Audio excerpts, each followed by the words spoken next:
Hey everybody, my name is Matthew Sambanis. I'm a certified public accountant. My firm is based in Long Island, New York, and in today's video we are going to discuss the student loan debt crisis.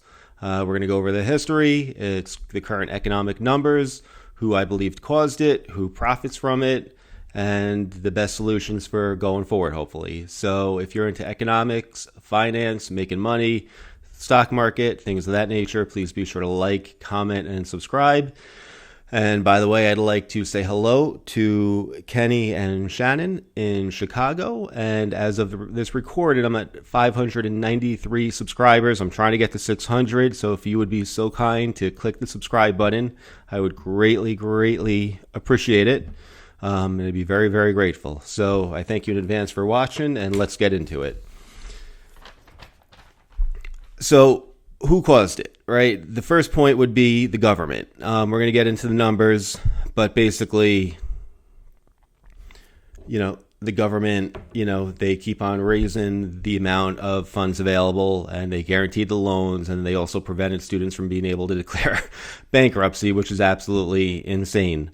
Another issue or cause of it is people are not taught to pay more than the minimum, right? So let's just say you go to college, you make $50,000 a year, and let's just say you earn that for your whole working life. So you're going to work about 30 years. From 22 to 62, you make $50,000 in a year, times that by 10 years, that's $50,000. Multiply that by 3 times. That's 500,000. Multiply that by 3. That's 1.5 million that you're going to earn over your lifetime work. And yes, you have taxes. Yes, you'll have a mortgage. You'll have this. You'll have expenses, food, and all that. But if the student loan graduates with about $30,000 in debt on average. Now, if you're making 1.5 million over your working lifetime and you still have $30,000 of debt at the end of it, shame on you. And I mean that with all due respect. But basically, people aren't taught to pay more than the bare minimum, right? Why would you want to have a debt hanging over your head? Why would you want to pay interest? The solution is to pay it down, pay it off as fast as possible. That's what I personally did. I think within 4 or 5 years of graduating, I paid off my college debt. Granted, I went to a public university. I went to a local public university. I didn't do room and board, and I stayed at home. I was very fortunate. And that's, my story in a quick nutshell there. Another issue is people get degrees that are absolutely, and I mean this with all due respect, absolutely worthless. Why would you go to a college like NYU that costs you $30,000, $40,000, $50,000 a year to get a liberal arts degree? And at the end of it, you have $200,000-$300,000 if you go for a master's or a doctorate degree.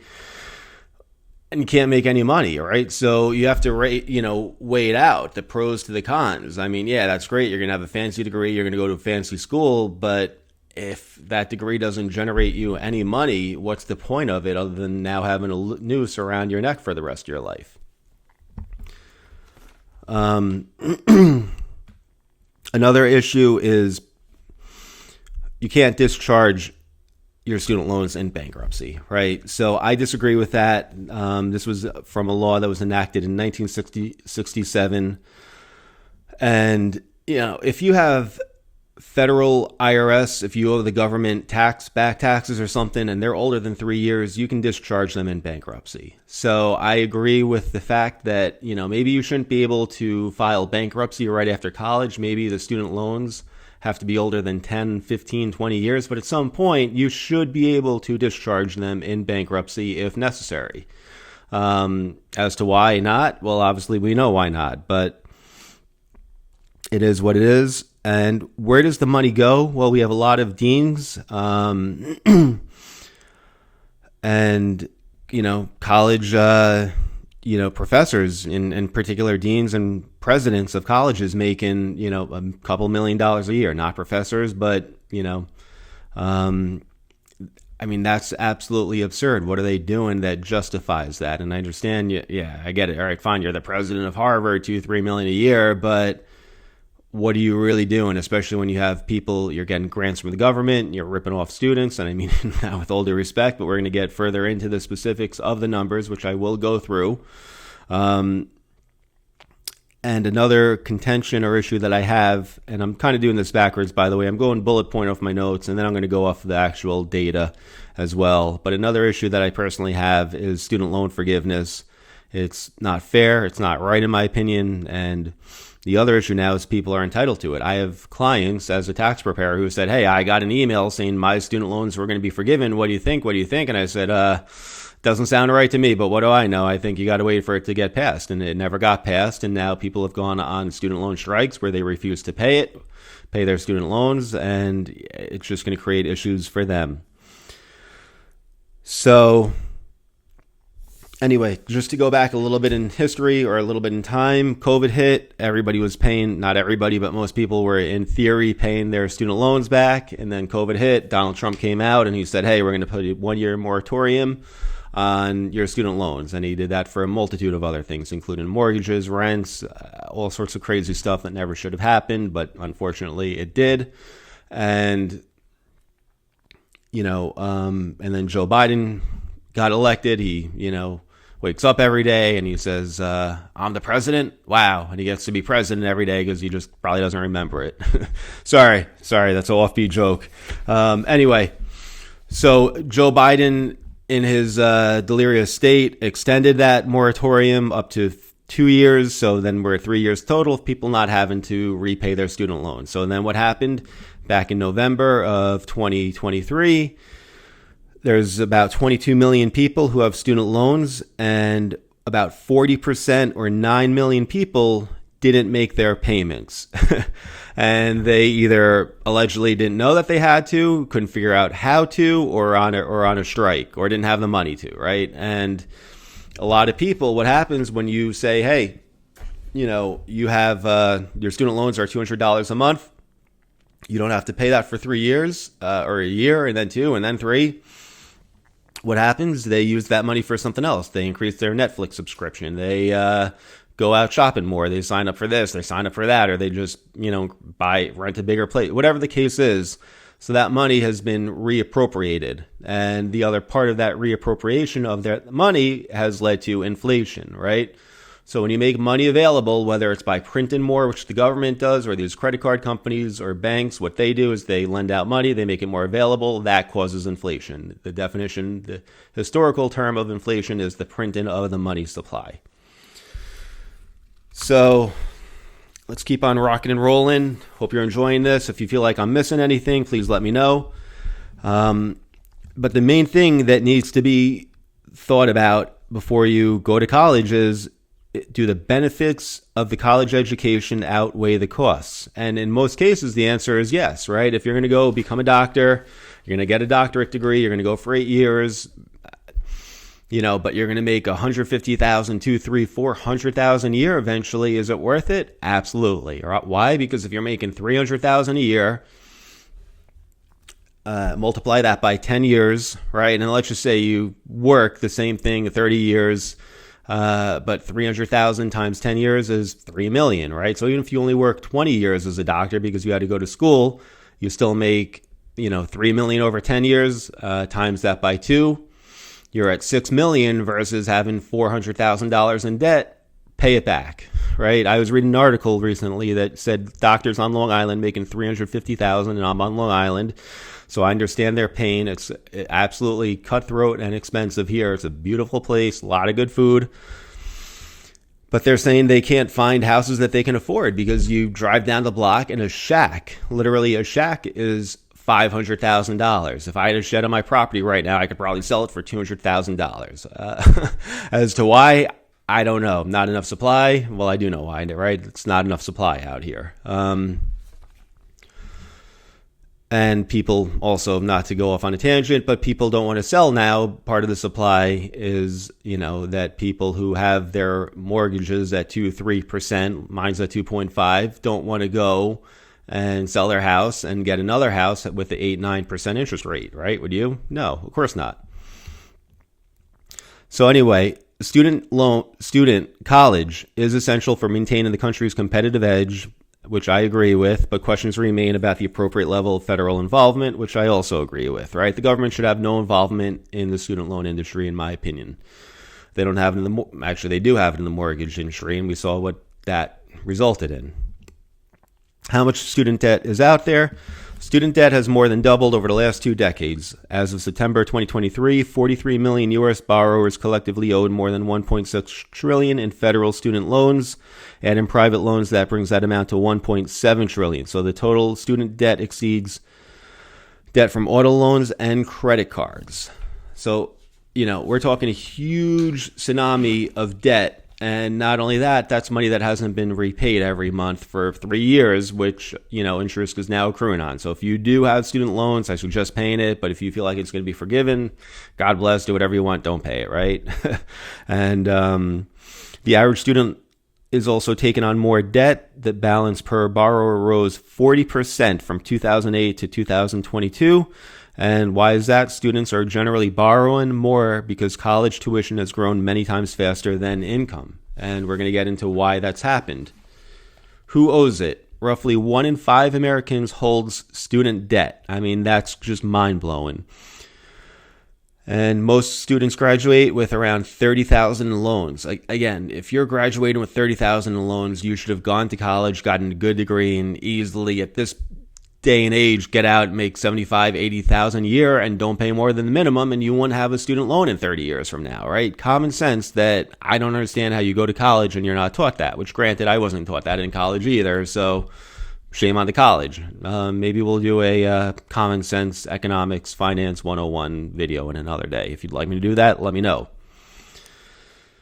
About half of outstanding student debt is held by people who went to private schools, which enrolled just 23% of higher education students in 2021. All right, the history. I'm not going to get into it. My timer says I'm past 10 minutes. I'm trying to keep these videos to 15 minutes. There's a lot of content here, but I'm going to get through it pretty quickly. The Service Readjustment Act of 1944 was one bullet point. The federal student loan did not begin until the Cold War. In response to the Soviet Union's launch of Sputnik in 1957, Congress passed the National Defense Education Act. In 1965, Lyndon B. Johnson administration expanded federal involvement at all levels of education with Higher Education Act, which laid the foundation for the current system of federal student lending. And then after that, the federal government also provided need-based aid in the form of Pell Grants, which were established in 1972, and students do not have to repay. And the problem is if you allow one person to go to school for free, another person has to pay for it. So there's nothing for free, right? The only way the government pays for Peter to go to school is by taking the money from Paul, or paying for Paul and Peter, whatever order that goes in. That's the issue, right? The government does nothing. It doesn't produce anything. I mean, I guess fine if you want to say they have you as landmarks that people pay to go to, okay, fine. But they collect revenue, they collect taxes, and all that is basically, not all that is basically a tax. It is a tax, and then they reappropriate it, right? So you're taking from Peter to pay from Paul. So scholars have proposed large-scale debt cancellation, targeted debt relief, and systematic reforms. I'm not going to get into these bullet points. We have a bunch of other important stuff to go through. What has Biden proposed? Biden proposed, let's get some ice cream. That's what he's proposed. And somehow his administration, without him even probably knowing, has wiped out a bunch of student debt, which he can't remember because he doesn't even know what he had for lunch yesterday. I'm sorry for just raking on him. I'm sorry. All right. In the mid-1980s, there was a $2,500 limit on the amount of federal student loans you could take out in a year. The limit on federal loans for most students is now $57,500 for 4 years. Just confirm that for me if you have the time to look into it. I double checked it. I feel confident sharing those numbers with you. But, we're talking huge numbers, right? Huge numbers and increases. And just going back I referred back to 2011, over the last 30 years, inflation-adjusted federal aid has quadrupled, and total student debt has now reached the 1 trillion mark, and that was in 2011. So now we're at 1.7 trillion. What's the issue? The more money the federal government pumps into financial aid, the more money colleges charge for tuition, Inflation-adjusted tuition fees have tripled over the same 30 years, while aid quadrupled, right? So you increase aid, people can't, they're going to get the loan guaranteed. The college knows that they can't discharge in bankruptcy. You're going to college, and you can take out as much debt as you want, and that's the story.